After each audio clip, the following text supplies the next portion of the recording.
Sir बहुत सारे phone calls वगैरह आ रही हैं कि लाहौर में काउंसलिंग सेशन करना है, तो तक आगे की क्या अपडेट है, आपका क्या प्लान है जाने का? बिल्कुल जी, प्लान है एंड ऑफ जनवरी यानी कि जो लास्ट वीक होगा उसमें हम लाहौर में फ़िज़िकल काउंसलिंग सेशंस जो हमारी बुक हैं, जितनी आप लोगों ने बुक कर दी हैं 30 मिनट्स की, 45 मिनट्स की प्राइवेट मीटिंग्स 1 घंटे वाली, वो कंप्लीट करेंगे हम लोग।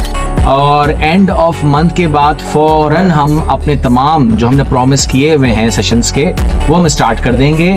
तो एंड रिज़ल्ट ये है कि जो लाहौर काउंसलिंग्स हैं और लाहौर सेशंस हैं वो तमाम के तमाम होंगे एंड ऑफ जनवरी से स्टार्ट होकर के फर्स्ट वीक ऑफ फरवरी में जाएंगे। यानी कि तकरीबन ऑलमोस्ट 2 हफ्ते में ये तमाम चीज़ें कवर हो जाएंगी। तमाम रेडी रहिए, अगर बुकिंग नहीं करवाई तो बुकिंग करवा लीजिए।